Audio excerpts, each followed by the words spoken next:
그래서 요 원자력 연구원에서 국제 프로젝트로 해서 특허 4건, 국외 특허 3건 해서 총 7건의 특허를 가지고 있고 5년을 연구했고 2년을 임상 시험했고 1년 정도로 이제 식약처 등록하는데 8년 동안 한 140억 정도 썼답니다.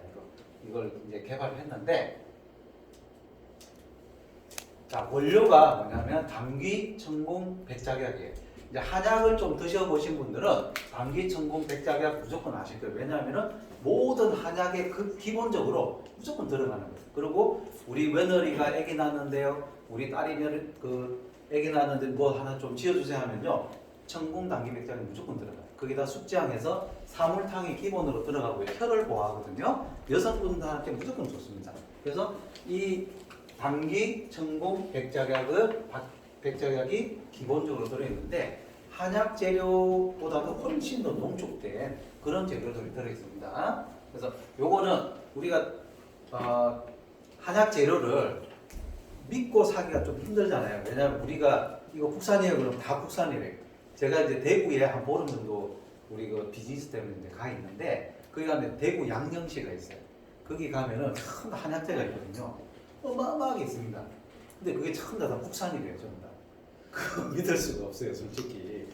근데 애터미는 계약 재배로 무조건 국산 재료로만 한국산 재료하고 해외에 수입한 재료하고는 약효가 틀리대요. 그래서 회장님이 무조건 근데 처음에 우리가 해모임을 만들 때하고 지금하고 해모임 원료인 당귀, 전공, 백작약의 가격이 3배에서 5배 올라갔답니다. 근데 가격은 안 올랐어요, 거의. 자, 해모임도 한약이니까 그럼 한 석 달 정도 먹었다가 이제 쉬었다 먹어야 되나요? 되나요? 이렇게 물어보시는 분들이 있어요. 이게 그럴 것 같은데 아니에요. 그럴 필요가 없어요. 왜 그러냐면은 이게 무독성이라서 그래요.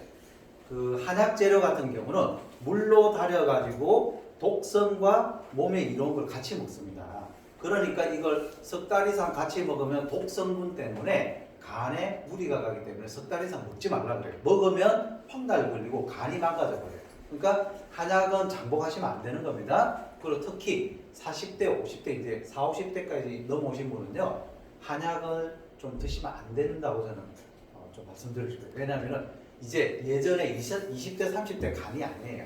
우리가 그 간이 굉장히 이제 또 노화가 되어 있기 때문에 이 한약을 예전에는 많이 먹어도 괜찮았는데 잘못 먹다가는 황달 걸려가지고 몸에 더 안 좋을 수도 있기 때문에. 근데 이 해모임은 미국에 이제 수출을 하기 위해서 이걸 무조건 받아야 돼요. 이게 뭐냐면 검사를 받아야 되는데 여기에 리절트에서 여기 독성 검사가 있어요. 이게 미국 농무성에서 FDA 기준으로 해가지고 미국 사람들한테 먹는 이런 건강기능식품은 한 개라도 독성이 있으면 안 돼.